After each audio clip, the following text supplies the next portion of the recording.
अस्सलामु अलैकुम वरहमतुल्लाहि वबरकातुहू। इन्नल हम्दलिल्लाहि नहमदुहु व नस्तईनुहु व नस्तगफिरुहु व नुअमिनु बिही व नतवक्कलु अलैहि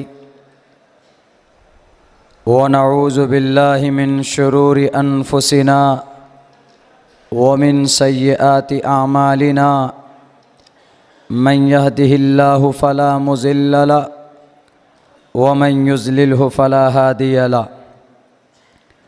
वनशहदु अल्ला इलाहा इल्लल्लाहु वहदहु ला शरीक लहु वनशहदु अन्न सय्यदना व मौलाना मुहम्मदन अब्दुहु व रसूलुहु। अम्मा बादु फ़अऊज़ु बिल्लाहि मिनश शैतानिर रजीम। बिस्मिल्लाहिर रहमानिर रहीम। वक़ालल्लज़ीन कफ़रू लिरुसुलिहिम लनुख़रिजन्नकुम मिन अर्ज़िना औ लतऊदुन्न फ़ी मिल्लतिना फ़अौहा इलैहिम रब्बुहुम लनुहलिकन्नज़्ज़ालिमीन।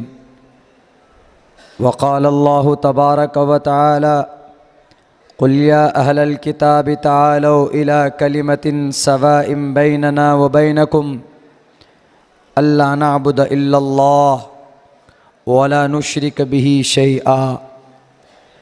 वक़ालल्लाहु तबारक व तआला हुवल्लज़ी अरसल रसूलहु बिलहुदा व दीनिल हक़्क़ि लियुज़हिरहु अलद्दीनि कुल्लि व कफ़ा बिल्लाहि शहीदा। क़ालन नबिय्यु सल्लल्लाहु अलैहि वसल्लम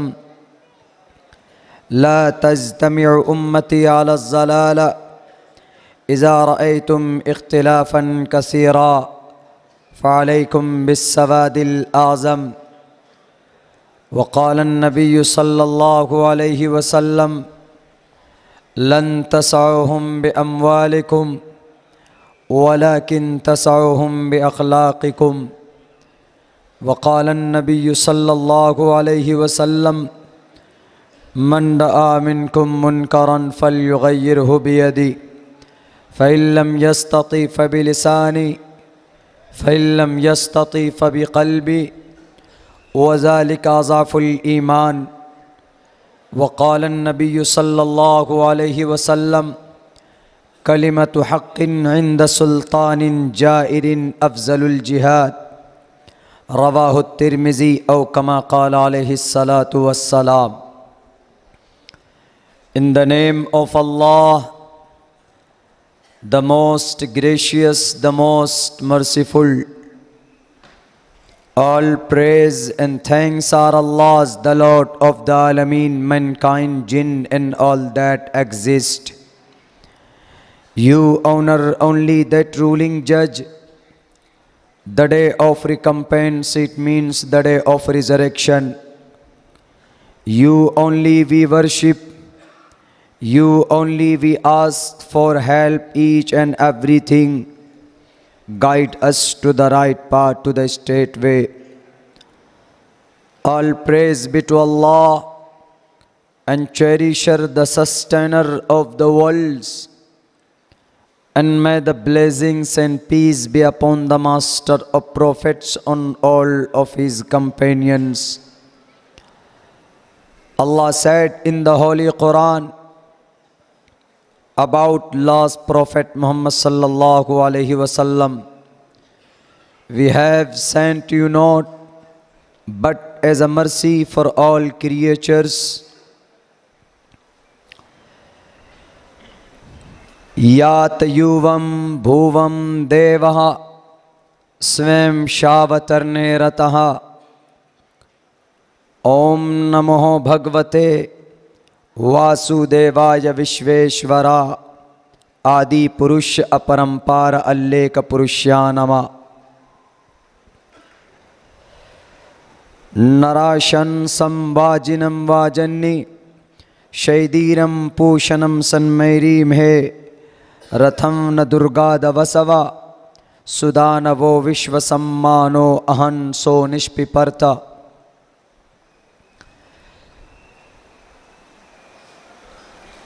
यदा यदा हि धर्मस्य ग्लानिर्भवति भारत अभ्युत्थानं धर्मस्य तदात्मानं सृजाम्यहम् अस्मल्लाम इल्ले मित्रा वरुणा दिव्यानि धत्ता इल्लल्ले वरुणो मित्रस्तेजस्कामया होतार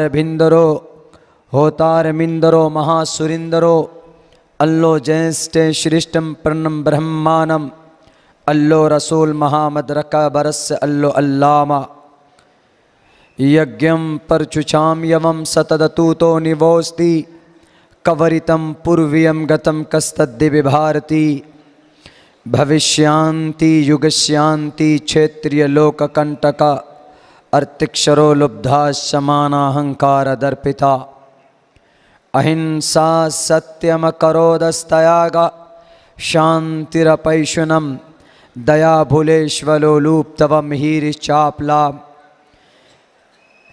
ओम भूर्भुवस्वः तत्सवितुर्वरेण्यं भर्गो दिशि दिवस्य धीमहि धियो यो नः प्रचोदयात्। एक ओंकारा सतनाम कर्ता बिरुत नरवु नरवीर अकाल मूरत अजवनी से भुंगुर प्रसादी एकम ब्रह्म द्वितीयो नास्ते नेहना नास्ते किंचन एकम एवं अद्वैतम।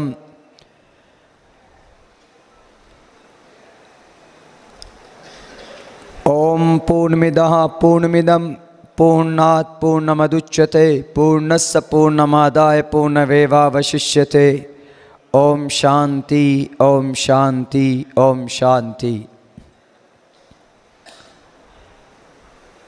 गिरामी क़द्र सामीन किराम, स्टेज पर तशरीफ़ फरमा मुअज़्ज़ज़ अकाबिर उलमाए किराम और रेस्पेक्टेड हमारे गुरु ज्ञानी मेहमान ख़ास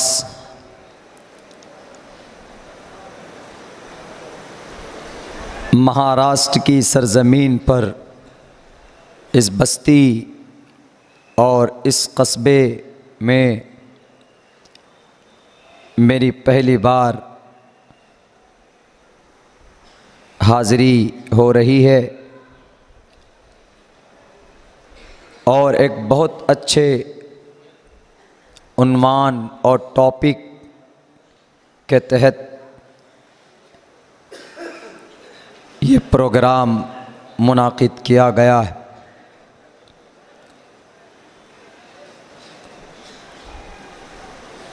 बड़ी खुशी हो रही है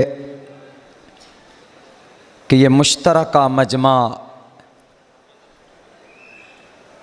मुस्लिम बिरादरान वतन हर मज़हब और मकतब फ़िक्र के लोग इस जलसे में शामिल हुए हैं। अल्लाह से मैं दुआ करता हूँ कि अल्लाह तबारक व ताला हमारे इस जलसे को इस कॉन्फ्रेंस के ज़रिए पूरे हिंदुस्तान के अंदर इत्तिहाद व इत्तिफ़ाक़, अमन और सुकून का माहौल पैदा फरमाए। राष्ट्रीय एकता सम्मेलन कॉन्फ्रेंस है ये। मुझसे पहले भी बड़े बड़े विद्वान लोग आए, वो खिताब करके गए, अपनी बात पेश करके गए। आज इस उन्वान पर, इस टॉपिक पर पूरे हिंदुस्तान के अंदर इस तरह के कॉन्फ्रेंस करने की बहुत ज़्यादा ज़रूरत है।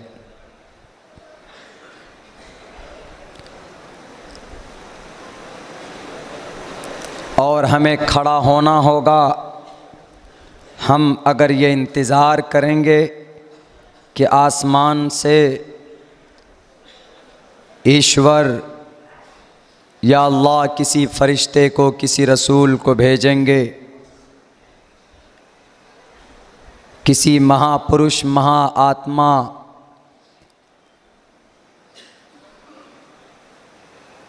को अल्लाह तबारक व ताला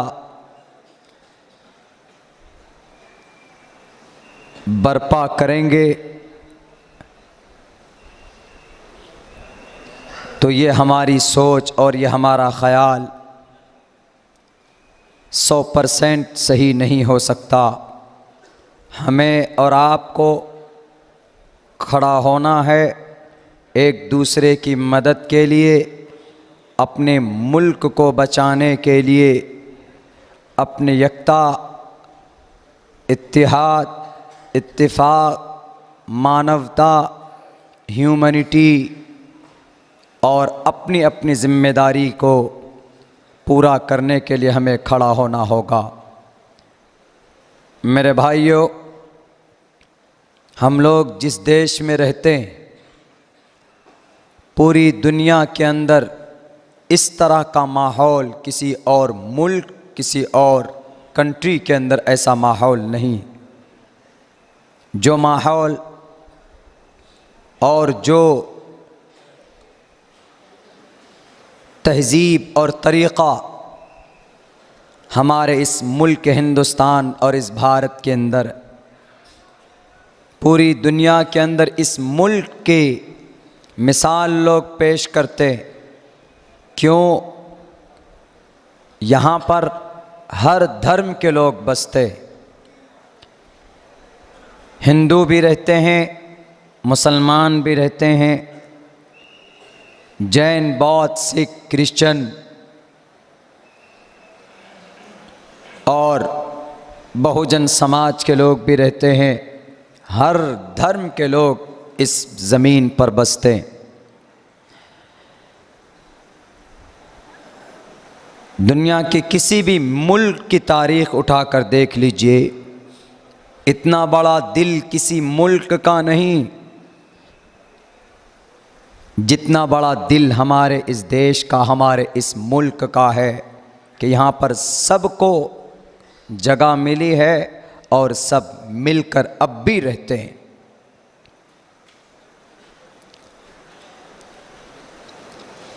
इसका प्रूफ हमें मिलता है। आदमी जब कहीं पर अटक जाता है,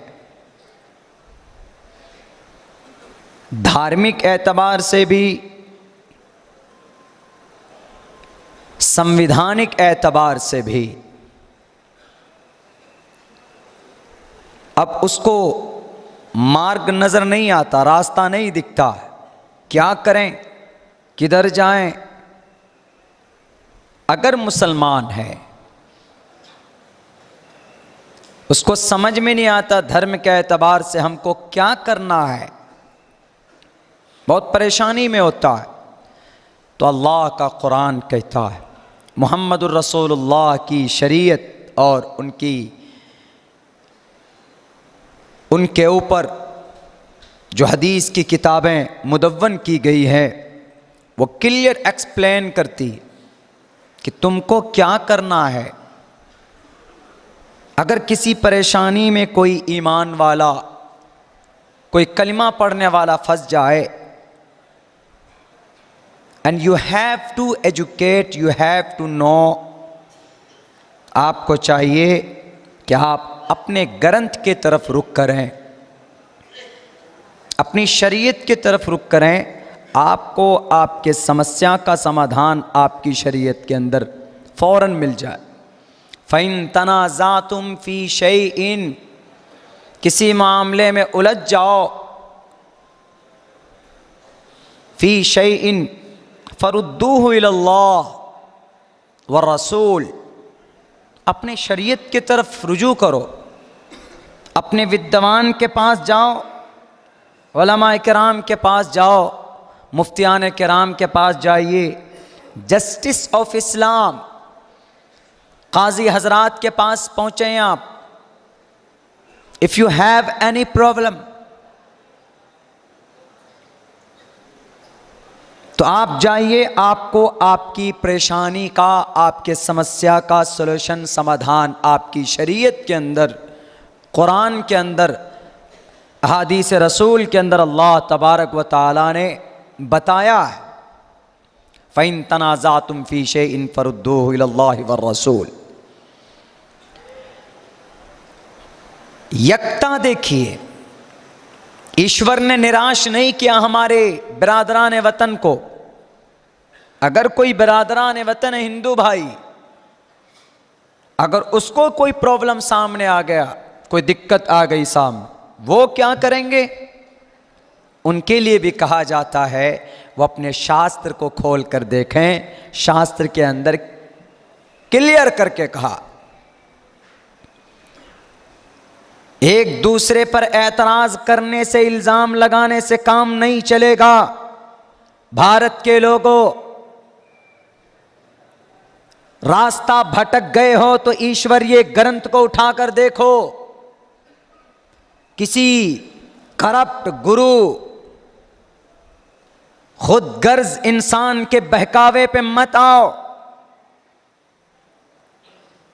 अगर कोई धार्मिक एतबार से किसी सिचुएशन में आप आ गए, क्या करना है? कोई ऑप्शन नहीं है। तस्मात् शास्त्रम परमाणम तिकार्य अकार्य व्यवस्थितो ज्ञात्वा शास्त्र विधानोक्तम कर्म कर्तुमर्हसि। श्रीमद् भगवद गीता के उस श्लोक के अंदर कहा गया कि लोगों, अगर कोई प्रॉब्लम हो, दिक्कत हो, ईश्वरीय ग्रंथ को, शास्त्र को उठाना। क्यों? शास्त्र के अंदर बड़े बड़े विद्वानों ने बहुत अच्छी बातें कही है, तुम्हारी प्रॉब्लम का सॉल्यूशन निकाला। जैसा कि अभी हमसे पहले बड़े भाई साहब ने एक बात कही कि महाभारत के मैदान में अर्जुन ने हथियार डाल दिया। कृष्ण जी ने कहा क्यों बुज़दिल बन गए? उन्होंने कहा नहीं, मेरे रिश्तेदार के लोग हैं सामने, मैं क्या करूं? इनके सामने मैं हथियार नहीं उठा सकता, मेरी हिम्मत नहीं हो रही है। इनके सामने पला बढ़ा हूं, मेरी परवरिश इन्होंने की है। दुविधा में फंस गए, क्या करना है? तो कृष्ण जी कहते हैं उनको, कृष्ण जी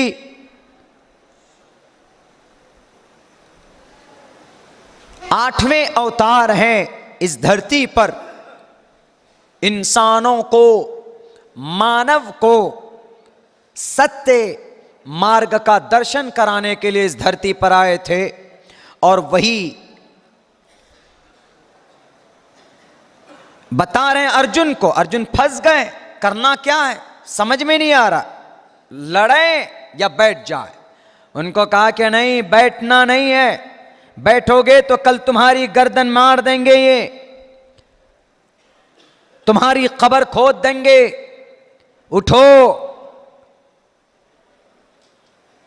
तलवार उठाओ, त्रिशूल उठाओ, भाला उठाओ। और सामने जो लोग हैं ये सच्चे नहीं है, ये राक्षस की औलाद हैं,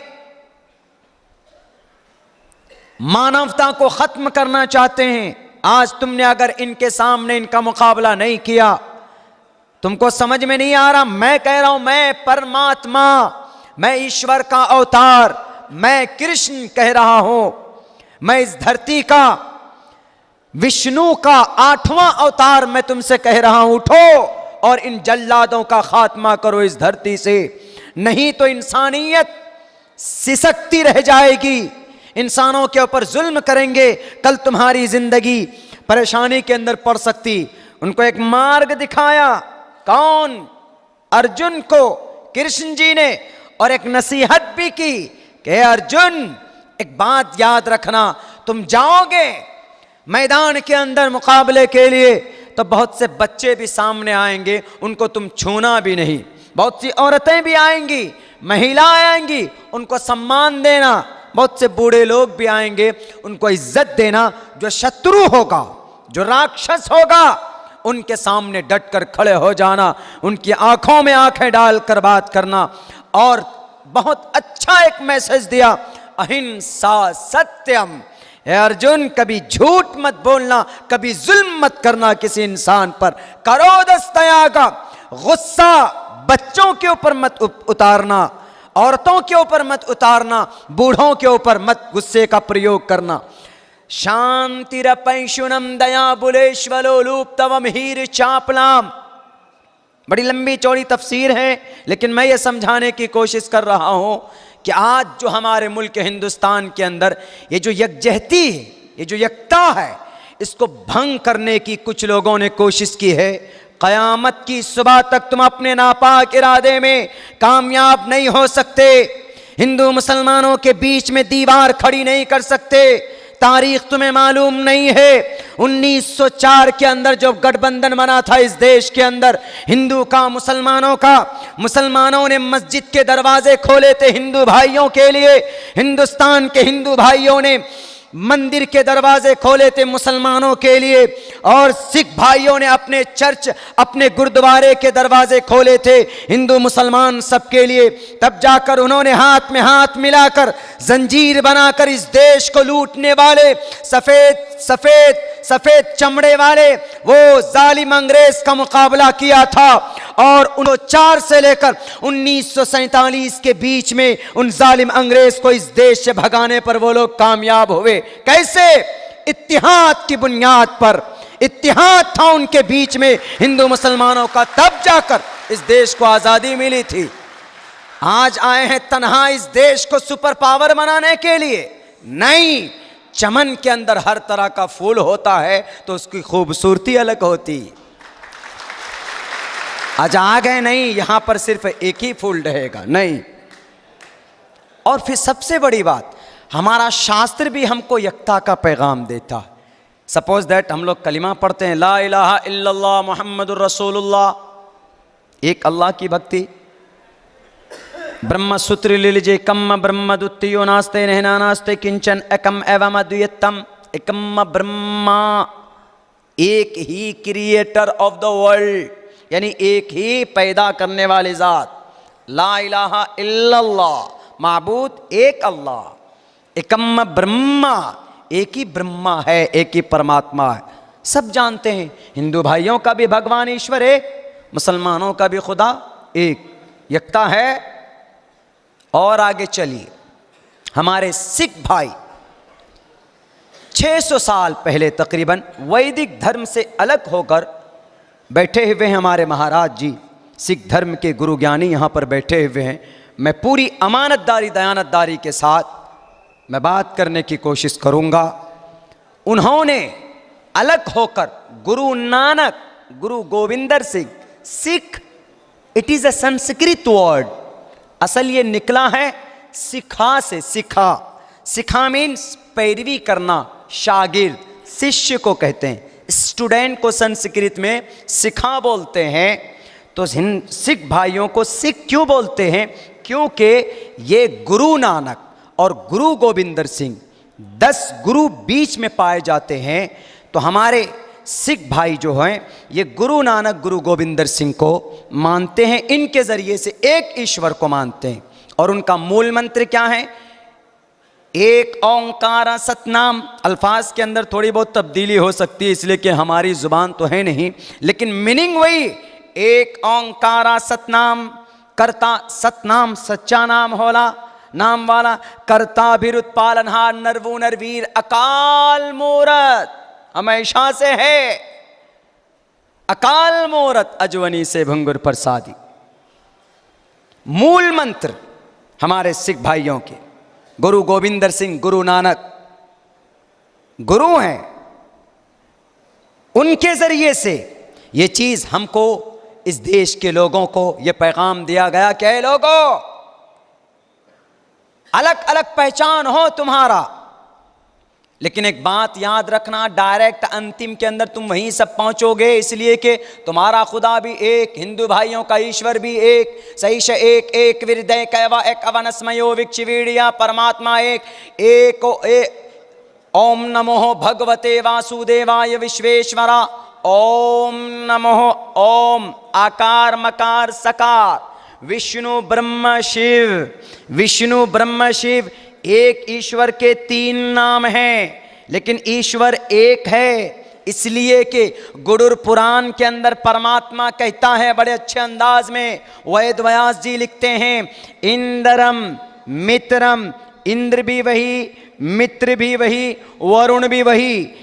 इंद्र मित्रा वरुण, एक ओंकारा सतनाम से आप कंबाइन कीजिए, मिलाइएगा, देखिए कितनी अच्छी बात कही। विष्णु ब्रह्म शिव, इंद्र मित्रा वरुण, विष्णु ब्रह्म शिव, हरारया गुणे न सिकलो हम सदा हरे, एकम सद विप्रा बुधा वदंती।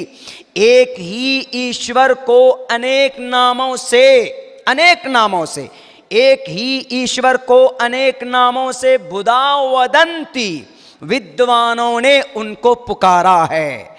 यानी ईश्वर एक है, नाम अलग दे दिया गया, लेकिन यकता है कि नहीं है? यकता है।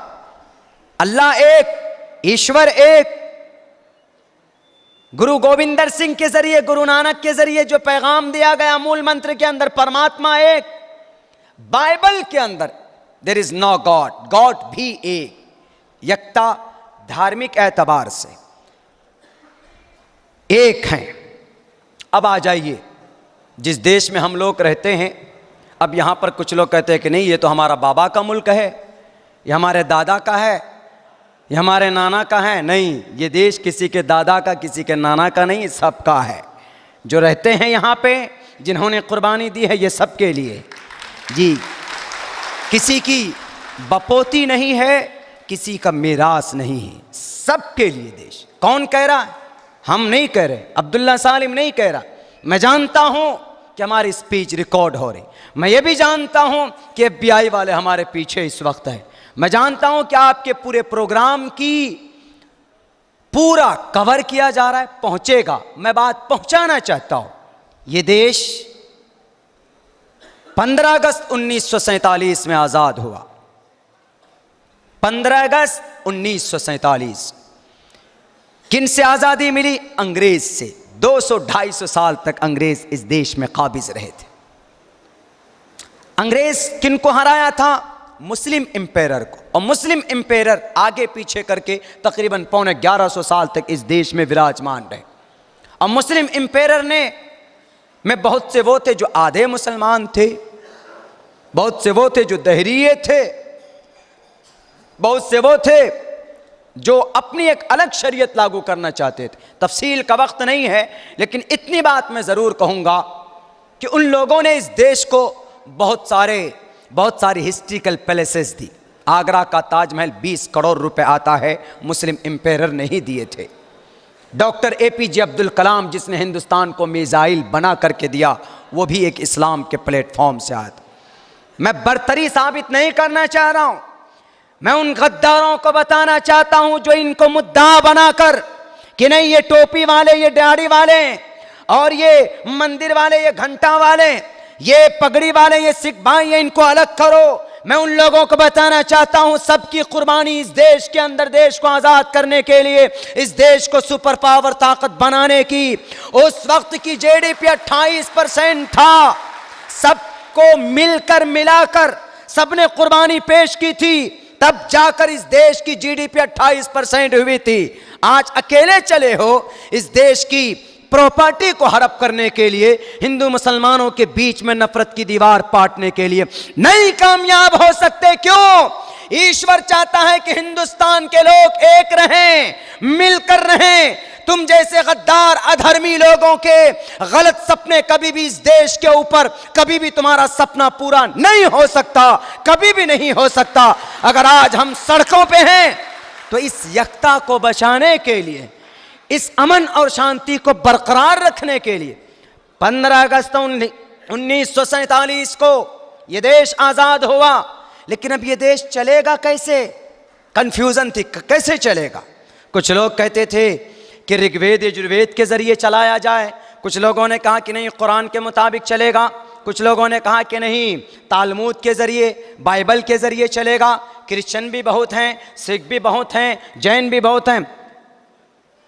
29 अगस्त 1947 को एक कमेटी बनाई गई।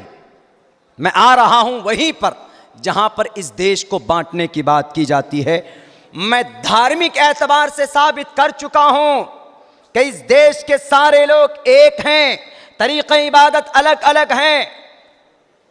जो सही तरीक़ा, जो सही रास्ता है, अल्लाह के नबी अलैहिस्सलातु वस्सलाम ने बताया है, लेकिन बेसिक बुनियादी चीज यह है कि हम सबका ईश्वर परमात्मा एक है, हम सबका खुदा एक है, यह बताता है। दूसरे नंबर पर, जिस देश में रहते हैं, जो कानून की किताब, वो कानून की किताब क्या हमें बांटता है, अलग अलग करता है कि नहीं, ये हिंदू है, ये जैन है, ये बौद्ध है, ये क्रिश्चियन है। मैं वहां पर लाना चाहता हूं, जब ये देश आज़ाद हुआ, अब ये देश चलेगा कैसे? लोग परेशानी के आलम में थे, तो उसके बाद 7 लोगों की एक टीम बनी। उस टीम का जो चीफ थे वो डॉक्टर भीमराव अंबेडकर साहब थे। और मेरे भाइयों, डॉक्टर भीमराव अंबेडकर कौन है? आपने सुना होगा, सोशल मीडिया के अंदर बहुत सारे स्पीचेस इस ताल्लुक से मौजूद हैं, लेकिन मैं बता दूं, कुछ गद्दार लोग हैं, कुछ कीड़े हैं, रावण और राक्षस के वंश के लोग हैं इस धरती पर, जो इस देश के इंसानों को जात पात में बांटने की उन्होंने कोशिश की। 7800 7882 साल पहले, 7200 बल्कि 7872 साल पहले इस धरती के ऊपर एक ग्रंथ लिखी गई थी। उस ग्रंथ के अंदर कहा गया था कि हम सबका परमात्मा एक, और इस धरती के ऊपर, इस पूरे ब्रह्मांड के ऊपर, इस पूरे वर्ल्ड के अंदर जितने भी मानव हैं, जितने भी इंसान हैं, वो सब के सब एक हैं, कोई पाक नापाक नहीं है। अगर कोई बोलता है कि नहीं ये नापाक है, ये पाक है, ये चौधरी है, ये पाक है, और ये जोलाहा है, तो ये नापाक है, नहीं मेरे हिंदुस्तान के, मेरे भारत के मुसलमानों और मेरे बिरादरान वतन, मेरे हिंदू भाइयों, उठाइए जो लोग बोलता है कि नहीं ये शूद्र है, ये ब्राह्मण है, ये जैन है, ये बौद्ध है। ईश्वर कहता है कि नहीं, शूद्रो ब्रह्मणतामिति ब्रह्मण चेति शूद्रताम क्षेत्रियो याति वित्रत्वम विघादिरीच्यम तथे चचा सएक एवात्रिपति परजानाम कथम पुनर्जति कीर्ता पर भेदा। जब ईश्वर एक, उसने पैदा किया सबको, the God created us, the God created us, all of you created you, the God, only one God made the whole world। अल्लाह ने इस दुनिया को बनाया, ईश्वर ने हम सबको पैदा किया इस धरती पर। जब वो परमात्मा एक है, तो वो परमात्मा क्यों किसी को पाक और नापाक बनाकर भेजेगा कि नहीं ये पाक है और ये नापाक है, इनसे हाथ मिलाना, इनसे हाथ मत मिलाना? ये मैं नहीं कह रहा हूं, ये भविष्य पुराण का वो श्लोक, गुरु पुराण का वो मंत्र, शिव पुराण का वो मंत्र कह रहा है, जो हजारों साल, सदियों साल पहले लिखी गई। क्या कहा कि नहीं, शूद्रो ब्रह्मणतामिति। शूद्र मतलब निचले तबके, निचले खानदान का आदमी, छोटे तबके का आदमी। छोटा तबका मतलब छोटी फैमिली का आदमी, शूद्रो। इससे बेहतर ताबीर शायद कोई और ना हो। छोटी बिरादरी, बड़ी बिरादरी होती, छोटी भी बिरादरी होती। छोटी बिरादरी पहचाने कम जाते हैं, बड़ी बिरादरी पहचाने ज़्यादा जाते हैं, उनकी दादागिरी होती है। जैसे अल्लाह के नबी के ज़माने में बनु हाशिम कुरैश ख़ानदान कबीला जो था वो बड़ा कबीला माना जाता था, उनके सामने छोटे छोटे कबीले थे।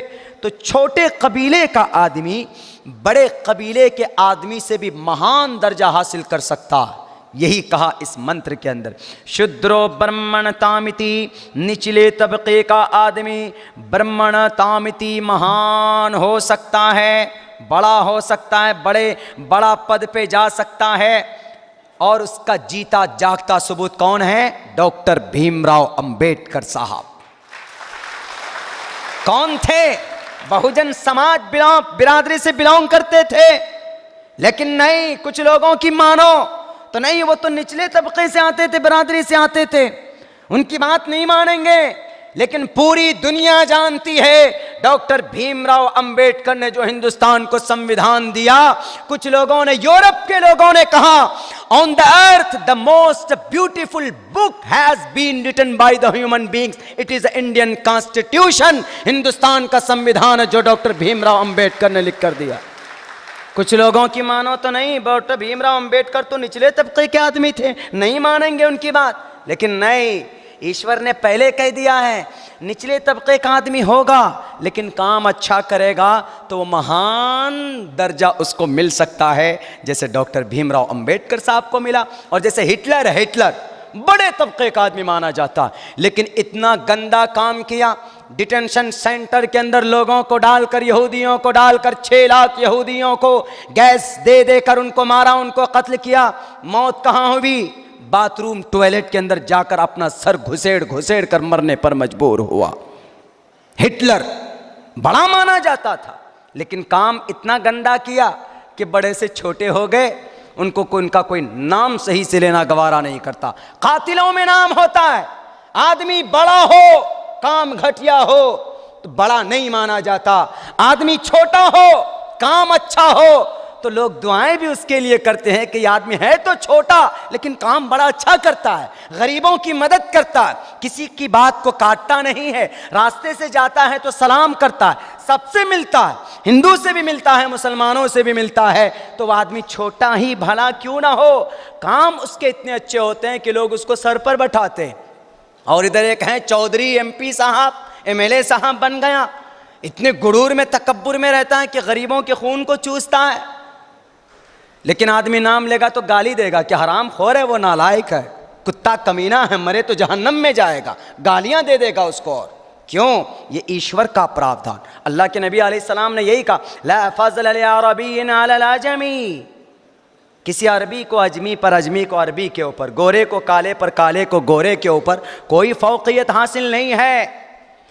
जो चीज़ 7872 साल पहले शिव पुराण, गुरुर पुराण के अंदर जो बात कही गई, 1400 साल पहले आकर मोहम्मद रसूलुल्लाह ने उसको और रिप्लेस किया और कहा कि लोगों, इस धरती पर किसी से नफरत मत करना, कोई दाढ़ी वाला हो, टोपी वाला हो, कोई कलिमा पढ़ने वाला हो, अगर कोई मस्जिद वाला हो तो मंदिर वाला उससे नफरत ना करें, अगर कोई मंदिर वाला हो तो मस्जिद वाले को भी उससे नफरत नहीं करना चाहिए।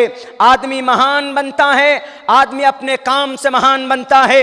अल्लाह तबारक व तआला ने कुरान में कहा, इन्न अकरमकुम इंदल्लाहि अत्काकुम, मेरे नज़दीक तुम में सबसे ज़्यादा पाक पवित्र महबूब वो है जो ईश्वर से डरता हो, जो ईश्वर की भक्ति करता हो, इंसानों के हुकूक को अदा करता हो। अल्लाह ने साफ तौर पर कहा, मोहम्मदुर रसूलुल्लाह ने सिर्फ कहा नहीं कि जुबानी दावे कर दिए, फेंक दिए कि धर्मो रक्षति रक्षतः, कि हम इस देश के रखवाले हैं, पता चला अंदर से पूरे इस देश को खोखला कर रहे हैं, टोटल पैसा कहीं और पर सप्लाई हो रही है, यहाँ की दौलतें कहीं और पर जा रही है और लोगों को बेवकूफ़ बना रहे हैं, उल्टे सीधे कानून ला करके हिंदू मुसलमानों के बीच में, इनके बीच में नफरत की दीवार खड़ी करके अपनी कुर्सियां बचाकर। नहीं, मोहम्मद रसूलुल्लाह ने कहा, ला फज़ल लिअरबिय्यिन अलल अजमी, कोई आदमी छोटा बड़ा नहीं होता।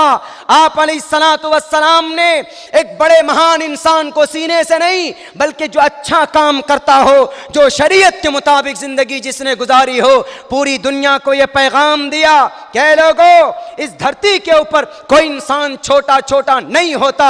हजरत बिलाल हबशी गुलाम थे, काले थे, कलोटे थे, बदसूरत थे, लेकिन काम उनका इतना अच्छा था, एक अल्लाह की शरीयत के मुताबिक, रब्बे जुल जलाल के फरमान के मुताबिक जिंदगी गुजर रही थी उनकी।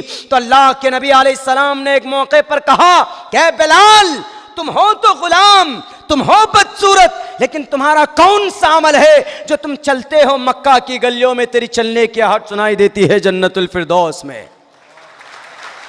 ये होता है, आदमी का काम बड़ा होता है, नाम बड़ा नहीं होता। नाम तो पता नहीं, फिरौन का भी बहुत लिया जाता है, कारून का भी लिया जाता, शद्दाद का भी लिया जाता, हामान का भी लिया जाता, लेकिन कहाँ चले गए कारून? जमीन के धर तक धंसता ही चला जा रहा। मेरे भाइयों, डॉक्टर भीमराव अंबेडकर साहब को वो चीज़ सौंपी गई कि आप एक ऐसा कानून बना करके लाइए कि ये जो इस देश के लोग हैं, बहुत बड़ी तादाद में मुस्लिम भाई भी हैं, नॉन मुस्लिम भाई भी हैं, बहुजन समाज के लोग हैं और शेड्यूल ट्राइब, शेड्यूल कास्ट के लोग हैं, SC ST OBC के लोग हैं, ये लोग आखिर जाएंगे कहाँ पे? क्रिश्चियन लोग हैं, कैसे अमल करेंगे? तो डॉक्टर भीमराव अंबेडकर साहब ने 2 महीने 2 साल 9 महीने 11 दिन यानी तकरीबन 3 साल के अंदर एक किताब लिखी और वो किताब तैयार हो गई 26 नवंबर 1949 को 1:50 26 नवंबर। जवानों याद रखिएगा आप भी, सलमान खान की पिक्चर कब रिलीज हो रही सिर्फ वो याद नहीं रखिएगा, आपके लिए दोनों जरूरी है। अपने कुरान को भी समझिए, हिंदुस्तान के संविधान को भी पढ़िए। बल्कि आज का ज़माना तो ऐसा है, आपके एक हाथ में कुरान हो, दूसरे हाथ में हिंदुस्तान का संविधान हो, ताकि अगर कोई करप्ट गद्दार लीडर आपसे ये कहे हमने ये बिल पास कर दिया, तो आप देखिए कि संविधान में उसके लिए कुछ गुंजाइश है कि नहीं है।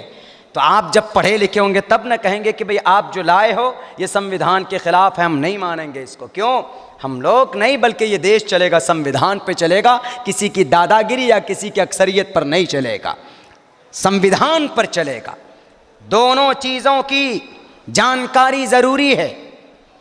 डॉक्टर भीमराव अंबेडकर जो ग्रंथ तैयार किए उन्होंने 26 नवंबर 1949 को पार्लियामेंट में ये चीज़ पेश की गई, सब लोगों के सामने रखी गई, सब ने एक्सेप्ट कर लिया, उसको कबूल किया गया। अब ये नाफिज कब हो? 26 जनवरी जो हम लोग मनाते हैं, 26 जनवरी 1950 को इस देश के ऊपर हिंदुस्तान का संविधान लागू किया गया था, नाफिज किया गया था। इसीलिए उस दिन हम लोग यौम जमहूरिया यानी उस दिन को जमहूरी दिन माना जाता है। यानी सब, अब उसमें लिखा क्या है? नाफिज तो किया गया कानून, लेकिन अब उस कानून के अंदर क्या क्या बातें, उस ग्रंथ के अंदर क्या क्या चीज़ें लिखी हुई, आज की तारीख में उस किताब को, उसके एक एक आर्टिकल को, उसके एक एक अनुच्छेद को, एक एक चैप्टर को गली गली के अंदर लोगों को बताने की ज़रूरत है, ताकि कुछ लोग जो इस धरती का अपने आप को दादा और परदादा समझते हैं, ताकि उनको पता चले कि नहीं, हमारी जो सोच है वो गलत है, उनको पता चलना चाहिए। मेरे भाइयों, हिंदुस्तान के संविधान का जो तमहीद है, वो तमहीद जिसको प्रियम्बुल बोला जाता, उसी तमहीद के अंदर लिखा सबसे पहला word we, the Indian constitution, we the people of India. कितना खूबसूरत लाइन है। We, it is used for plural, it's used for Muslim and non Muslim, Sikh and Jain and Buddhist, सबके लिए इस्तेमाल होता। वी द पीपल, हम हिंदू भी मुस्लिम भी, हम में सब आए, हम सब, we the people of India, हम सब भारतीय हैं, हम सब इंडियन हैं। कितना खूबसूरत लाइन है। बहस भी हुई थी पार्लियामेंट में उस वक्त में कि नहीं, ये ओम से शुरू होना चाहिए, किसी ने कहा कि बिस्मिल्लाह से शुरू होना चाहिए, किसी ने कहा कि गुरु के नाम से शुरू होना चाहिए, किसी ने कुछ कहा, लेकिन नहीं, डॉक्टर भीमराव अंबेडकर की जहानत देखिए, उन्होंने कहा कि नहीं, यहां पर हर धर्म के लोग रहते हैं, यहां हम एक ऐसा सेंटेंस लाएंगे जो सब खुश हो जाएंगे, we the people of India, हम सब हिंदुस्तान के नागरिक हैं। आज जगह जगह के ऊपर जो प्रोटेस्ट हो रहा तो उसमें लिखा हुआ होता we the people of India, हम सब इस देश के नागरिक हैं। उसके बाद देखिए, अब क्या हिंदुस्तान के मुसलमान नमाज पढ़ सकते हैं कानून के एतबार से, ईश्वरीय एतबार से, उनकी शरीयत के एतबार? जरूरी है अकीमुस्सला, नमाज कायम करो, बच्चा बालिग हो गया नमाज पढ़ो। अगर किसी मुस्लिम के घर में, अगर किसी मोमिन के घर में कोई बालिग आदमी है तो उस पर नमाज की जिम्मेदारी आयद होती है। अगर हम 5 वक्त की नमाज पढ़ते हैं मेरे भाइयों, मेरी माँ नमाज नहीं पढ़ती, मेरा बेटा नमाज नहीं पढ़ता है, मेरी बेटी नमाज नहीं पढ़ती, तो मुझसे रब्बे जुल जलाल कल क़यामत में हो सकता है कि हमारी नमाज को भी छीन ले, हमारी नमाज भी कबूल ना हो।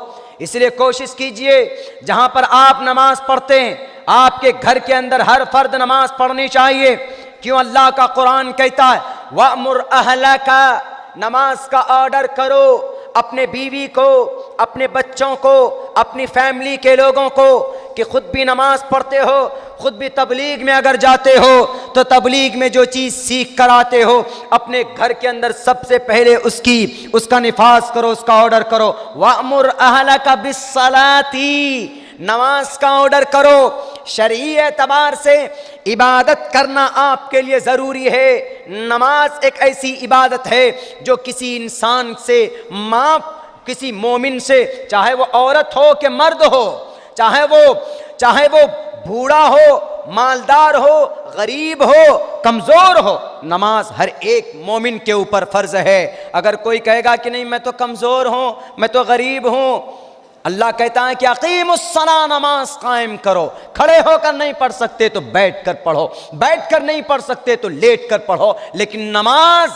the 5 times a day to offer salah, it's your great responsibility because Allah created us to offer salah in 5 times a day। 5 वक्त की नमाज कर पढ़ने के लिए अल्लाह ने भेजा।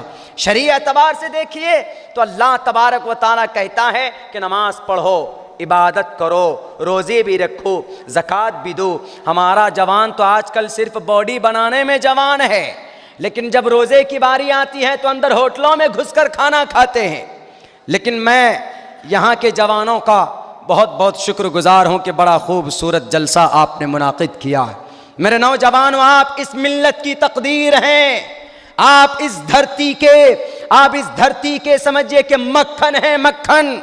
अगर आप सही रास्ते पर आ जाएं, आपने थोड़ी मेहनत की, नौजवानों ने कितना खूबसूरत राष्ट्रीय एकता सम्मेलन खूबसूरत उन्वान के तहत ये प्रोग्राम ऑर्गेनाइज किया गया। इसी तरीके पर अगर आप अल्लाह तबारक व तआला की शरीयत पर अमल करने पर आ जाएं, हर जवान नमाजी बन जाए ताकि आपकी जवानी का सही इस्तेमाल हो, सोशल काम के अंदर आगे बढ़ जाएं, सर पर टोपी हो, चेहरे में दाढ़ी हो, सुन्नते रसूलुल्लाह आपकी शक्ल के अंदर हो, तो मेरे भाइयों जालिम बादशाह आपके ऊपर कभी मुसल्लत नहीं हो सकता। और फिर कल क़यामत में आप रुस्वा भी नहीं होंगे। क्या बॉडी फिल्टरो, सलमान खान के पीछे भागने वालों, कहां गई तुम्हारी जवानी? वन शबाबिही फीमा अफना, जवानी कहां पर फना करके आए? बॉडी बनाने में चला गया या सेल्फी लेने में चला गया? नहीं, नमाज की पाबंदी जरूरी कीजिए। ऐसी चीज है नमाज, अगर आप चोरी भी करते हैं, अगर आप चुगलखोरी भी करते हैं, गीबत भी करते हैं, हालांकि ये कबाइर गुनाहों में से है, लेकिन पाबंदी से नमाज पढ़ते हैं तो नमाज एक ऐसी चीज है कि आपको बुराइयों से रोक देगी। नमाज इन्नस्सलात तनहा अनिल फहशाइ वल मुनकर। तो शरीयत पर अमल करना अल्लाह का ऑर्डर। क्या हमको हिंदुस्तान का संविधान मना करता है? नहीं मना करता। हिंदुस्तान का अगर मुसलमान है तो वो संविधान कहता है वो अजान भी दे, वो नमाज भी पढ़े, वो मस्जिद भी बनाए, वो तस्बीह भी गिने, वो तबलीग में भी जा सकता है, वो मदरसा भी बना सकता है, वो कुरान करीम की तालीम भी दे सकता है, वो पगड़ी भी बांध सकता है, सुन्नते रसूलुल्लाह पर अमल भी कर सकता है। इस धरती का कोई करप्ट नेता या इस धरती के ऊपर किसी माँ ने वो बच्चा नहीं जना है जो संविधान के एतबार से, संविधान के प्लेटफॉर्म से किसी मुसलमान को नमाज पर, रोज़े पर या ज़कात पर या नमाज या मदरसा चलाने पर, मस्जिद बनवाने पर रोक लगा दे। हिंदुस्तान का संविधान मना उसको नहीं करता। हाँ, वहीं पर अगर कोई हिंदू भाई है तो क्या उनको मंदिर में जाने से हिंदुस्तान का संविधान मना करता है? बिल्कुल नहीं। क्या वो सुबह सवेरे अपने मंदिर के अंदर घंटा बजा सकते हैं? जी बजा सकते हैं। क्या वो गायत्री मंत्र पढ़ सकते हैं? जी वो पढ़ सकते हैं। क्या वो तीर्थ यात्रा में जा सकते हैं? जी वो जा सकते हैं। क्या वो गंगा स्नान करने के लिए जा सकते हैं? जी वो जा सकते हैं। उसको मना नहीं करता कौन? हिंदुस्तान का संविधान। और अगर वो सिख भाई हैं तो क्या उनको भी अमृतसर जाने के लिए, गोल्डन टेम्पल में जाने के लिए कोई संविधान मना करता है? बिल्कुल नहीं मना करता है। मूल मंत्र पढ़ने से मना करता है संविधान? बिल्कुल नहीं करता। डॉक्टर भीमराव अंबेडकर ने एक एक्ट बनाया, कौन सा? Article number 25, freedom of convenience and free profession and practice propagation of religion.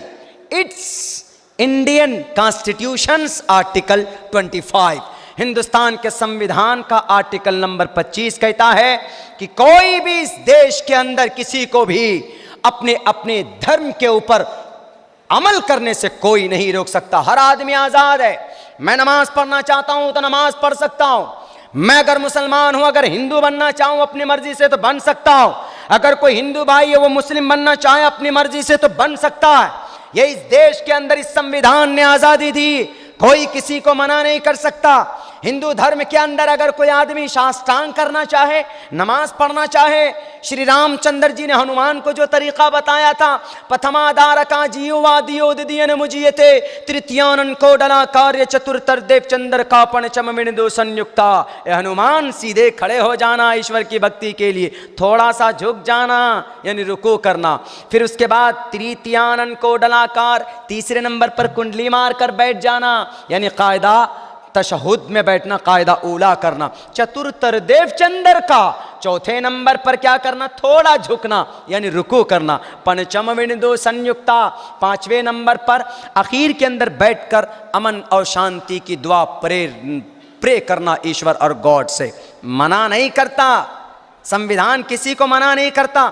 अगर कुछ लोग बोलते हैं बेलगाम का घोड़ा, अगर अपनी ताकत और सत्ते के नशे में अगर कोई बोलता है कि नहीं इस देश के अंदर मुसलमानों को नमाज नहीं पढ़ने दिया जाएगा, या इस देश के अंदर बहुजन समाज को किसी मंदिर में नहीं जाने दिया जाएगा, या इस देश के अंदर किसी फिरके को पूजा नहीं करने दिया जाएगा, तो आपको अधिकार नहीं, आप कह सकते हैं उनको, उनकी हाथ पकड़ कर कहिए तुम कौन होते हो, तुम इस देश के संविधान से बड़े नहीं हो, उसको पढ़कर सुनाइए।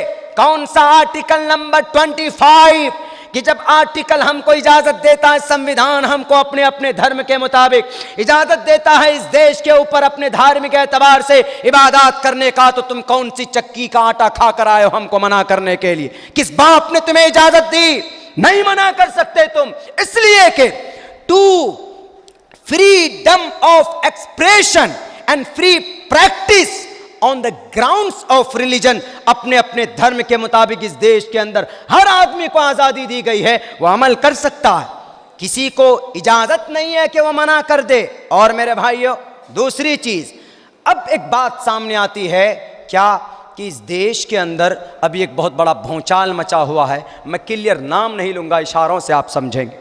जब कहा भीमराव अंबेडकर ने we the people of India, हम सब इस देश के नागरिक हैं, अच्छा सब बराबर है कि छोटा बड़ा भी है? कोई महाराष्ट्र का अगर होगा कोई तो उसकी फजीलत ज़्यादा होगी, बिहार का अगर होगा, I belong to Bihar, I am just right now today I am coming from Kolkata and before 2 days I was in Bihar. मैं बिहार के अंदर था, उससे पहले कलकत्ता, वहाँ से आया हूँ मैं बिहार, क्योंकि बिहार बंगाली पहले ज़माने के अंदर एक तरह से गाली हुआ करते थे, अरे ये बिहारी है। एक बात बताएं आपको, नहीं आखिर में बताएंगे, अभी आप झगड़ा करेंगे हमसे। अब संविधान के अंदर क्या प्रावधान है कि क्या कोई छोटा बड़ा भी है? नहीं। अभी जो कानून आए, नए नए कानून, अभी एक्ट बना बहुत सारा, संविधान की नज़र से देखिए संविधान ने क्या कहा।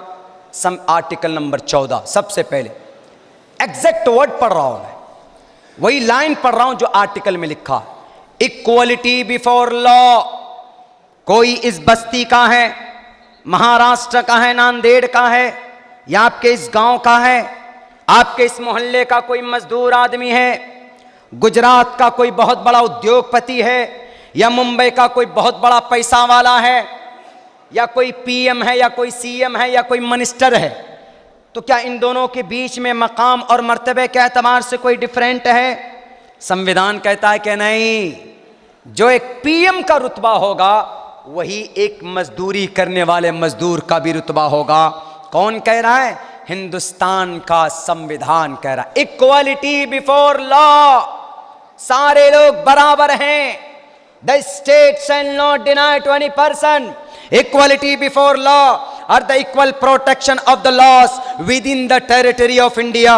हिंदुस्तान के किसी भी एरिया के अंदर, किसी भी इलाके के अंदर का रहने वाला आदमी हो, हिंदुस्तान के किसी भी स्टेट से बिलोंग करता हो, सबका मकाम, सबका स्टेटस संविधान के नजर में बराबर है। कोई भी एक्ट आए या कोई भी चीज, कोई भी नया कोई प्रावधान आ जाए तो सबके लिए उसके अंदर बराबरी का अधिकार होना चाहिए। ये नहीं कि आधे को इधर कर देंगे, आधे को इधर कर देंगे, ये संविधान के खिलाफ होगा। अगर कोई करता है तो आप उनको कहिए इक्वलिटी बिफोर लॉ का क्या मतलब है, आर्टिकल 14 का क्या मतलब है, आप उनको पढ़कर सुनाइए।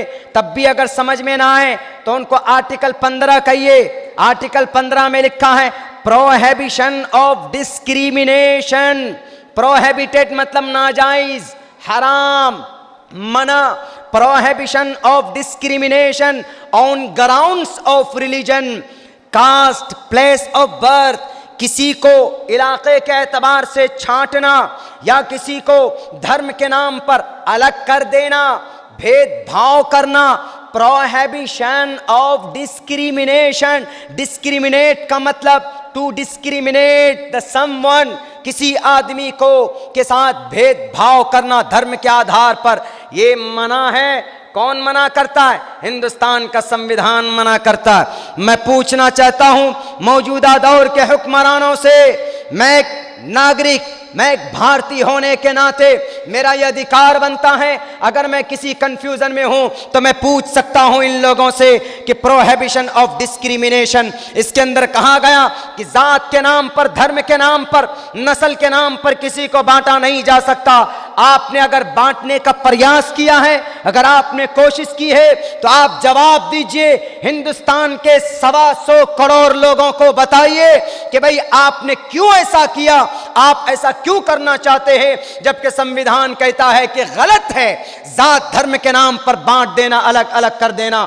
हम लोग किसी के मुखालफत में नहीं, ना तो शॉर्टकट लफ्जों में कह दूं एनपीआर भी हो कानून के दायरे में हो, एनआरसी भी हो, हम सपोर्ट करते हैं कानून के दायरे के अंदर हो। बल्कि हमने खुद, मैं अब्दुल्ला सालिम 2 महीना पहले मैंने अपने गांव देहात के अंदर 15-15 दिन मुस्तकिल तौर पर हमने कैंप लगाकर कहा था कि मेरे भाइयों, एनपीआर मतलब जनगणना होने वाला है, हम लोगों को जनगणना में शरीक होना है, एनआरसी भी होने वाला है, हम लोगों को एनआरसी भी कराना है। लेकिन जब से पता चला कि भाई गलत नीयती शायद हो रही है, ये असंविधानिक तौर पर ले जाने की कोशिश की जा रही है, तो हम लोग वो हैं जो वफादार होते हैं, अपने शरीयत के भी वफादार होते हैं और अपने इस देश के भी वफादार होते हैं। अगर किसी को शक हो, अगर किसी को शक हो हमारी वफादारी पर, तो मैं उनको तारीख याद दिलाना चाहूंगा। तारीख उठाकर देख लीजिए। हिंदुस्तान के अंदर शक करने वालों, एक इल्जाम की निगाह से, शक की निगाह से देखने वालों, जब इस देश के ऊपर जालिम अंग्रेज का कब्जा हो गया था तो 1755 के अंदर सबसे पहले बंगाल की घाटी से सर पे कफन बांधकर अंग्रेज के सामने डटकर खड़ा होने वाला अली वर्दी खान थे, जिनके हाथ में कुरान था, दूसरे हाथ में हिंदुस्तान की आन बान शान था, जो कि एक कलिमा पढ़ने वाले मुसलमान था।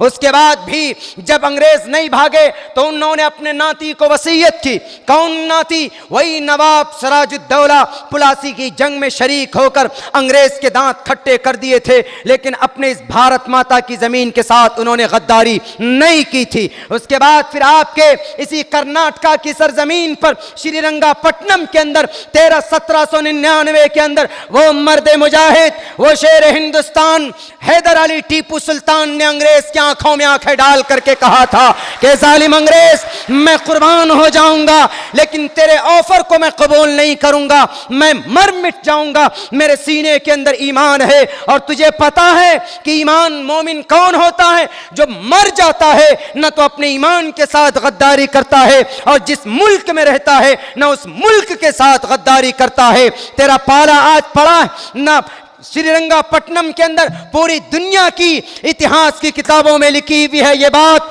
ये टीपू सुल्तान शहीद हो गए, हैदर अली टीपू सुल्तान, और ये नारा दे करके गए, ए अंग्रेज, तेरे भीख पर मैं ठोकर मारता हूं। शेर की एक दिन की जिंदगी ज्यादा बेहतर है गीदड़ की 100 साला जिंदगी से।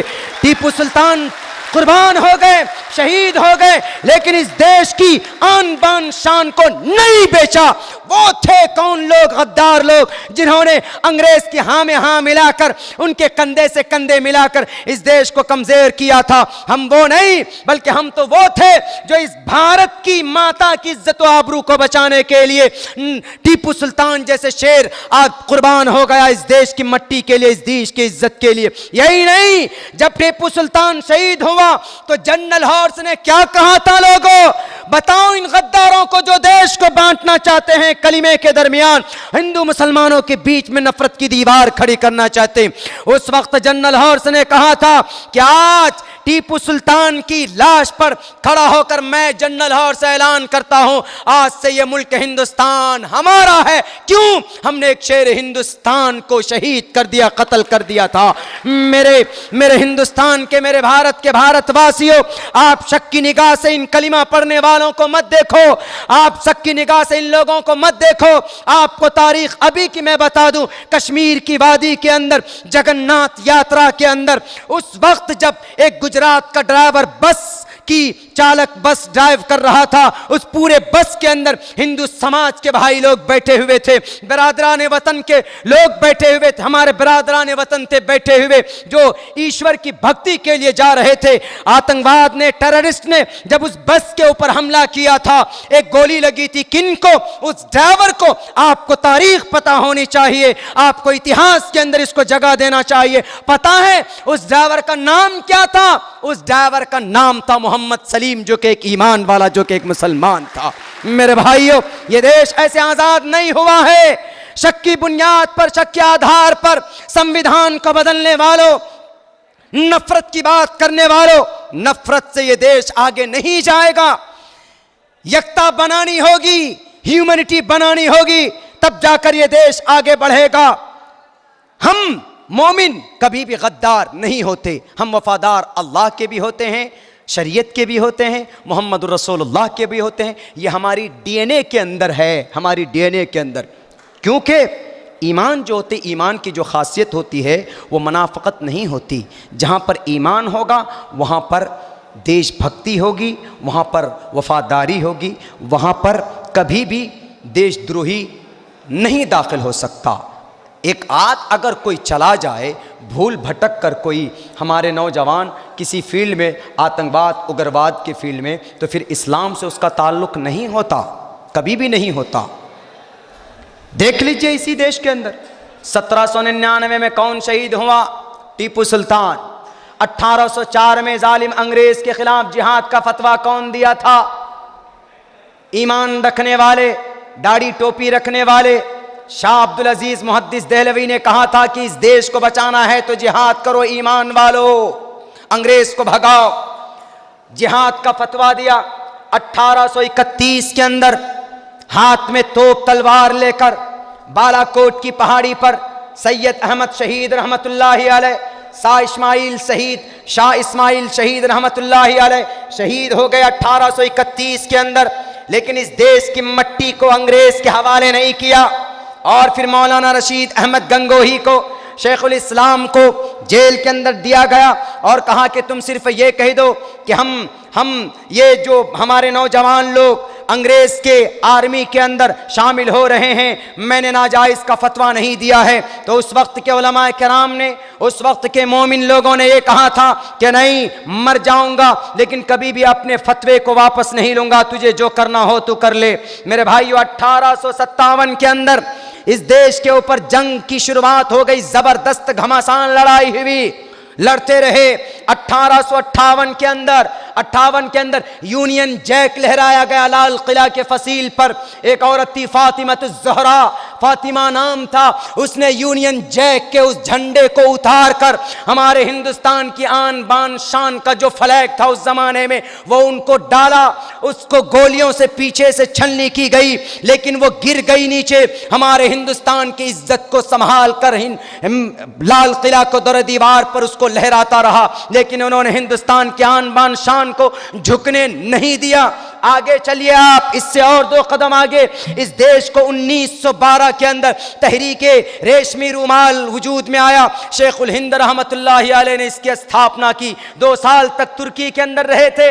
1904 के अंदर हिंदू भाई भी आ गए, कंधे से कंधा मिलाकर। एक तरफ भगत सिंह को फांसी के फंदे पर लटकाया गया, तो वहीं पर दूसरी तरफ अशफाकुल्लाह खान के जिस्म के टुकड़े किए गए थे। दोनों की मिली भगत से ये देश आजाद हुआ था। और इस देश को आजाद करने के बाद 15 अगस्त 1947 में हम मोमिन कलिमा पढ़ने वालों ने गांधी जी के हाथ में दे दिया कि गांधी जी ये लीजिए। और पता है आपको, बड़े मजे की बात बता दूं मेरे भाइयों, गांधी जी अमेरिका में थे, अमेरिका में वकालत का काम करते थे। वहां से बुला कर लाए कि नहीं इंडिया आइए, भारत में आपकी जरूरत है। भारत के अंदर लाया गया और गांधी जी मेहनत करते थे, बड़े ही अच्छे, बड़े ही शांत मिजाज रखने वाले आदमी, इतिहास के अंदर बताई जाती है ये बात। लेकिन जब गांधी जी का काम देखा, मौलाना अब्दुल बारी फरंगी महल्ली ने कहा, महात्मा गांधी जी को महात्मा का खिताब मौलाना अब्दुल बारी फरंगी महल्ली ने दिया। यही नहीं, 15 अगस्त 1947 में देश आजाद हुआ। हमारे उलमा ने, मौलाना अबुल कलाम आजाद ने, शेखुल इस्लाम ने, शेखुल हिंद 1920 के अंदर शहीद हो गए थे। गए इस देश को आज़ादी के बाद दे दिया किनको? गांधी जी को, कि ये लीजिए देश को चलाइए। हम जो मुसलमान हैं, हम अपने मस्जिद में जाते हैं, हम मदरसों में जाएंगे, हम कुरान पढ़ेंगे, अल्लाह की इबादत करेंगे। लेकिन कभी भी हमको ज़रूरत पड़े तो आप ज़रा साथ दीजिएगा, कुर्सी आप लीजिए, क्योंकि कुर्सी पर बैठना हम लोगों की कामयाबी की दलील नहीं है। हम लोगों की कामयाबी की दलील जब है जब हम अल्लाह की फरमाबरदारी करेंगे, तो समझ जाएंगे कि भाई हम कामयाब हो गए। कुर्सी कामयाबी की दलील नहीं, कुर्सी आप लीजिए। गांधी जी के हवाले किया। आज भी कुर्सी नहीं चाहिए हमें आजादी चाहिए नमाज पढ़ने की, हमें आजादी चाहिए इस देश के अंदर मानवता की, हमें आजादी चाहिए इस देश के अंदर अजान की, हमें आजादी चाहिए इस देश के अंदर हमारे बच्चों को पढ़ाने की, शक की निगाह से जानवरों के नाम पर लड़ाने की। ये करप्ट सिस्टम हमको नहीं चाहिए। हमने जैसे उस वक्त देश को आपके हवाले किया था, आज भी हम आपके हवाले करते हैं। लेकिन अमन और शांति को बहाल रखिए, लड़ाइए मत इस देश के अंदर हिंदू मुसलमानों। कुछ भी नहीं मिलने वाला मेरे भाइयों। 10:30 बजे तक का परमिशन आपके इस प्रोग्राम का है, लेकिन बात इतनी ज़रूर है, अभी कुछ लोग आए हैं, कुछ लोगों की ये मंशा है इस देश को अलग तरीके पर, जो हिंदुस्तान का संविधान है उसको तोड़ मड़ोड़ कर ख़त्म करने की कोशिश है। लेकिन क़यामत की सुबह तक ये चीज़ नहीं हो सकती। इल्ज़ाम दर इल्ज़ाम क्या बोलते हैं कि जामिया मिल्लिया के स्टूडेंट, ये तो पता नहीं कहीं बाहर से आने वाले स्टूडेंट, यानी जामिया मिल्लिया मंशा ये था कि इसमें मुस्लिम बच्चे ज़्यादा पढ़ते हैं और ये बच्चे या तो अफ़गानिस्तान से आए या बांग्लादेश से आए, क्योंकि एक एक्ट के ख़िलाफ़ उन्होंने प्रोटेस्ट किया था। वो एक्ट के ख़िलाफ़ तो था ही था, लेकिन हिंदुस्तान के संविधान को बचाने के लिए उन्होंने प्रोटेस्ट शुरू किया था। और आपको फिर मैं कहता हूँ, आप भी जामिया मिल्लिया की तारीख़ पता क्या? अंजना ओम कश्यप न्यूज़ रिपोर्टर हैं, कहाँ से पढ़ी हैं ये? जामिया मिल्लिया से पढ़ी हुई। और आपको बताएं आगे चलकर, वीरेंद्र सहवाग धुआंधार बैट्समैन इंडियन क्रिकेट टीम का, कहाँ से पढ़ा हुआ? ग्रेजुएशन कहाँ से कंप्लीट की? जामिया मिल्लिया से की। जामिया मिल्लिया का फाउंडर कौन? शेखुल हिंद। कौन शेखुल हिंद? जो 4 साल तक माल्टा के जेल में अपनी ज़िंदगी गुजार कर आए थे इस देश की आन बान शान को बचाने के लिए, वही शेखुल हिंद। और मेरे भाइयों, शरीयत से उठकर 2 कदम उठकर सानिया मिर्ज़ा कहाँ से पढ़ी हुई? जामिया मिल्लिया से पढ़ी हुई। और आपको बता दें, फिल्मी दुनिया के अंदर चले जाइए, मैं सिर्फ दुनियावी बात कर रहा हूँ, शरीयत से इसका कोई लेना देना नहीं। लेकिन उन लोगों को याद दिलाना चाहता हूँ जिन्होंने आंख में पट्टी बांध ली और अपना कानून नाफिज करना चाहते हैं, उनको बताना चाहता हूँ।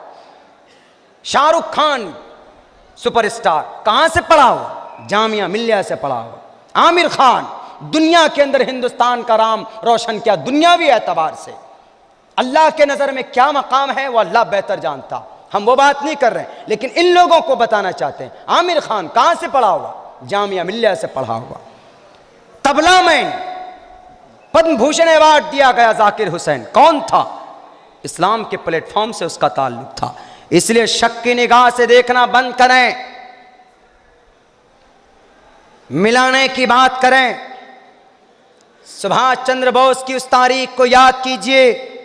आज तो हम बोलते हैं धर्मो रक्षति रक्षतः, कि हम धर्म की रक्षा कर रहे हैं। अच्छी बात है, धर्म की भी रक्षा हो, देश की भी रक्षा हो। धर्मो रक्षति रक्षता का मतलब क्या? ईश्वर की बातों को माने, ईश्वर आपकी रक्षा करेगा। लेकिन कुछ नौजवानों को भटका दिया गया कि नहीं, जानवरों के नाम पर कुछ लोगों को मारो, उनकी हत्या करो और जहां जहां पर आए उग्र फैलाओ, तब जाकर तुम्हारे धर्म की रक्षा होगी। मेरे हिंदुस्तान के हिंदू भाइयों, धर्म की रक्षा, धर्म का ताल्लुक होता है ईश्वर से। ईश्वर की बातों को मानना धर्म की रक्षा कहलाता है। जब आप ईश्वर की बात मानेंगे तो धर्म की रक्षा, ईश्वर खुद आपकी रक्षा करेगा, तो गोया धर्म की रक्षा हो गई। कुरान ने कहा इन तंसुरुल्लाह यंसुरुकुम व युसब्बित अक़दामकुम, ऐ मुसलमानों, अल्लाह की दीन की मदद करो, अल्लाह तेरी मदद करेगा। दीन की मदद कैसे होगी? सर पे कफर बांध कर नारे तकबीर अल्लाह अकबर बोलकर दीन की रक्षा होगी, दीन शरीयत की हिफाजत होगी? नहीं, बल्कि आप नमाज पढ़िए, आपकी दीन की हिफाजत होगी। जब आप नमाज पढ़ेंगे तो अल्लाह आपकी मदद करेगा। इन तंसुरुल्लाह यंसुरुकुम व युसब्बित अक़दामकुम का यही मतलब है कि आप अल्लाह की बात मानिए, अल्लाह आपके काम को पूरा करेगा। धर्मो रक्षति रक्षता, आप ईश्वर के उपदेश पे चलिए। ईश्वर क्या कहता है? अहिंसा सत्यम करो दस्तयागा शांतिरपैशुनम, झूठ मत बोलो, जुल्म मत करो, पाप करोगे तो पापिष्ठास्ते परप शांति, यम रूपम भयंकरम, परमात्मा तुम्हें नरक के अंदर डाल देगा। बल्कि एक ईश्वर की भक्ति करो। नकास्ते विदते देवना पाषाणेन मूर्णमय भावुहि देवस्तस्मादु भावुहि कारणम, किसी के पीछे उंगली मत करो कि नहीं, इनको ये नहीं करने देंगे। तुम जब तक ये नहीं बोलोगे तो तुम कैसे सच्चा देशभक्त साबित होगे कि तुम बोलो नहीं तो भारत माता की जय। पता है, सुभाष चंद्र बोस चंदा करने गया था एक जगह, एक बूढ़ी माँ से मिली। बूढ़ी माँ ने कहा कि सुभाष चंद्र बोस, मेरे पास तो पैसा नहीं है, मैं तुझे क्या दूं? उस बूढ़ी माँ ने कहा लेकिन मेरे पास एक चीज है, मेरा एक जवान बेटा है, लेकर जाओ इसको और इस देश की कुर्बानी के लिए, आजादी के लिए इनको कुर्बान कर देना। वो बेटा लेके वो बेटा जाता, वो बेटा, उसका नाम शाहनवाज था, वो बेटा शहीद हो गया। सुभाष चंद्र बोस ने इसी तरह की एक कॉन्फ्रेंस बुलाता, कॉन्फ्रेंस में उस बूढ़ी माँ को खड़ा किया जाता। सुभाष चंद्र बोस ने कहा कि बे लोगों, तुम लोगों ने भारत माता को देखा है? हु इज भारत माता? Do you know, do you understand about that? क्या इसके बारे में कुछ समझ रखते हो? उन्होंने कहा कि भारत माता पर तो खड़े हैं, ये भारत की भूमि हमारी माता है। उन्होंने कहा कि तुम लोग झूठे हो, झूठे हो, फरेबी हो, तुम लोग सच्चे देशभक्त नहीं हो, जुबान पर सिर्फ खोखले दावे हैं। जब जरूरत पड़ती है खून को, खून की जरूरत पड़ती है इस देश को, तो कफन बांध कर कलिमा पढ़ने वाले आते हैं, टोपी वाले आते हैं इस देश की इज्जत व आबरू को बचाने के लिए। जी, ये होता है सच्चा देशभक्त। किसी नारे से देशभक्ति साबित नहीं होती, दिल में देशभक्ति होती है। मुसलमान सर झुकाता अल्लाह के नजदीक, लेकिन सर कटा देता है अपने इस देश के लिए, और कटाया है इस देश के लिए। कोई चैलेंज करके दिखा दे, नहीं दिखा सकते, प्रूफ नहीं कर सकते। मेरे भाइयों, सुभाष चंद्र बोस ने कहा कि तुम लोगों ने बोला सिर्फ जुबान पे, सच्चा देश, सच्चे भारत माता कौन है? तुम लोग देख लो इस बूढ़ी माँ को, ये असल में सच्चे भारत की माता है। क्यों? इसलिए कि इसने बुढ़ापे की उम्र में अपने जवान बेटे को शहीद कर दिया अपने देश के लिए। इससे बड़ा भारत माता कोई नहीं हो सकता। मेरे भाइयों, गुजारिश, दरखास्त और उम्मीद, हिंदुस्तान का संविधान किसी को भी गलत एक्ट, गलत तरीक़ा इख्तियार करने की, किसी गवर्नमेंट को, किसी सरकार को, किसी पीएम साहब को, होम मिनिस्टर साहब को, चीफ मिनिस्टर साहब को इजाज़त नहीं देता। कोई भी प्रावधान आएगा, कोई भी एक्ट पास होगा, कुछ भी होगा, तो कानूनी एतबार से हो। हम अगर उसकी खिलाफ वर्जी करेंगे तो हमारे हाथ में हथकड़ियाँ डाल दीजिएगा। बस एक उम्मीद ये है कि आप लोगों को किसी चीज़ से डरने की ज़रूरत नहीं। इस मुल्क के अंदर मिलकर आप रहें। आपके पड़ोस के अंदर कोई हिंदू भाई है, मिल कर के रहें। इयादतुल मरीज़ अगर कोई बीमार आपके हिंदू भाई हैं पड़ोस में, उनकी इयादत कीजिए। पैसा नहीं है तो मदद कीजिए उनकी। इंसानियत का रिश्ता हमारे बीच में पहले से है। पहले हम आदमी हैं, पहले हम आदम की औलाद, हवियवती विष्णु गीली मिट्टी से पैदा हुए, हम उन्हीं की औलाद। ये तो बाद में कुछ राजनेताओं ने अभी हम खुलकर नहीं बोलने का अलग कर दिया कि नहीं तुम ये हो, तुम वो हो, ये शूद्र, ये क्षेत्र, ये ब्राह्मण, ये फलां, ये डिमाका, हमारी किताब ये, उसकी किताब ये। अगर मैं बोलने पर आ जाऊं, मनुस्मृति को खोल कर रख दूंगा। मनुस्मृति के अंदर वो आदेश, वो उपदेश है। कुरान पाक तस्दीक करता है मनुस्मृति के उपदेश और आदेश की, यकता की, अमन की। ये बांटने वाले लोग जो ग्रंथ को नहीं मानते, किसी भी ग्रंथ को नहीं मानते। हमारी बात जब हुई थी श्री मोहन भागवत जी से, तो हमने इसी मंत्र के ऊपर बात की थी, अहिंसा सत्यम करो दस्तयाग शांति रपैशुनम दया भूलेश्वलूप तवम हीरे चापला। यही पैगाम हमने उनको दिया था। आपको अपने माहौल, अपने समाज के अंदर अमन, प्यार, मोहब्बत का माहौल बनाकर रखना। लेकिन उससे पहले जो बददीनी हमारे बीच में है, जो हम शरीयत से दूर हैं, अल्लाह से दूर हैं, हम क्लोज़ होने की कोशिश करें, शरीयत पर अमल की कोशिश करें, तभी जाकर जालिम बादशाह। देखिए, जालिम बादशाह को कभी अल्लाह मुसल्लत करता है आपको सही रास्ते पर लाने के लिए। एक छोटा सा वाक़या, हज्जाज बिन यूसुफ की बेटी जा रही थी, एक आलिम दीन थे, वो झुके नहीं, तो कहा कि इसको पकड़ कर लाओ। पकड़ कर लाए गए। आलिम दीन ने कहा, अल्लाह के वली ने कहा कि तुम हज्जाज बिन यूसुफ की बेटी हो, मैं तुझसे डरता नहीं। कहा क्यों? कहा तुम लोग कुत्ते हो, कुत्ते। बड़ा ताज्जुब हुआ, ऐसे साफ लफ्जों में कहा क्या अंत कल्बुन अंति कल्बुन, क्या आप कुत्ते हैं, कुत्ते के माने। उन्होंने कहा कि अच्छा, फांसी की सजा हो गई, इसको फांसी दो।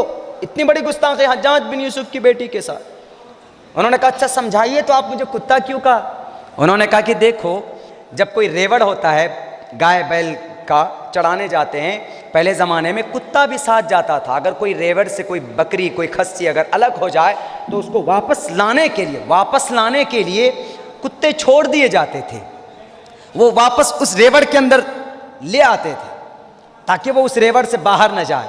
तो हम लोग जो अभी, अल्लाह ने आप लोगों को जालिम बादशाह को इसलिए मुसल्लत किया कि हम लोग अपने अल्लाह की शरीयत से भटक जाते हैं। तो आप लोग जुल्म करते हैं, तो हम लोग वो जुल्म को देखकर डर कर फिर हम शरीयत में आ जाते हैं। तो गोया कि अल्लाह ने आप लोगों को हम पर मुसल्लत किया है कुत्ते के मानिंद, कि हम शरीयत से जब भटक जाते हैं। तकरीबन वही सिचुएशन आजकल है। हम लोग अपनी शरीयत से भटक गए तो अल्लाह जालिम बादशाह को मुसल्लत कर दिया। इसलिए मेरे भाइयों, हमें सबसे पहले अल्लाह की ज़ात से उम्मीद बांध कर, अपने गुनाहों की माफ़ी तलाफ़ी कर कर, नमाज पाबंदी से पढ़ें, उख़ुवत व मोहब्बत की माहौल को पैदा करें, उलमाए किराम का अदब व एहतराम करें, जहाँ पर भी नेक काम हो बढ़ चढ़ कर हिस्सा लीजिए। अपने मोहल्ले समाज के अंदर जो भी लोग रहें, हिंदू है कि मुस्लिम है कि जैन है, ऐसा मिल कर रहिए कि पता ना लगने पाए कि भाई ये क्रिश्चियन है, ये जैन है, ये बौद्ध है। धार्मिक एतबार से उनका अलग मतलब है। अगर वो सुबह उठकर गायत्री मंत्र पढ़ते हैं, ओम भूर्भुवः स्वः तत्सवितुर्वरेण्यं भर्गो दिवसी दिवस, पढ़ने दीजिए आप, कोई दिक्कत नहीं।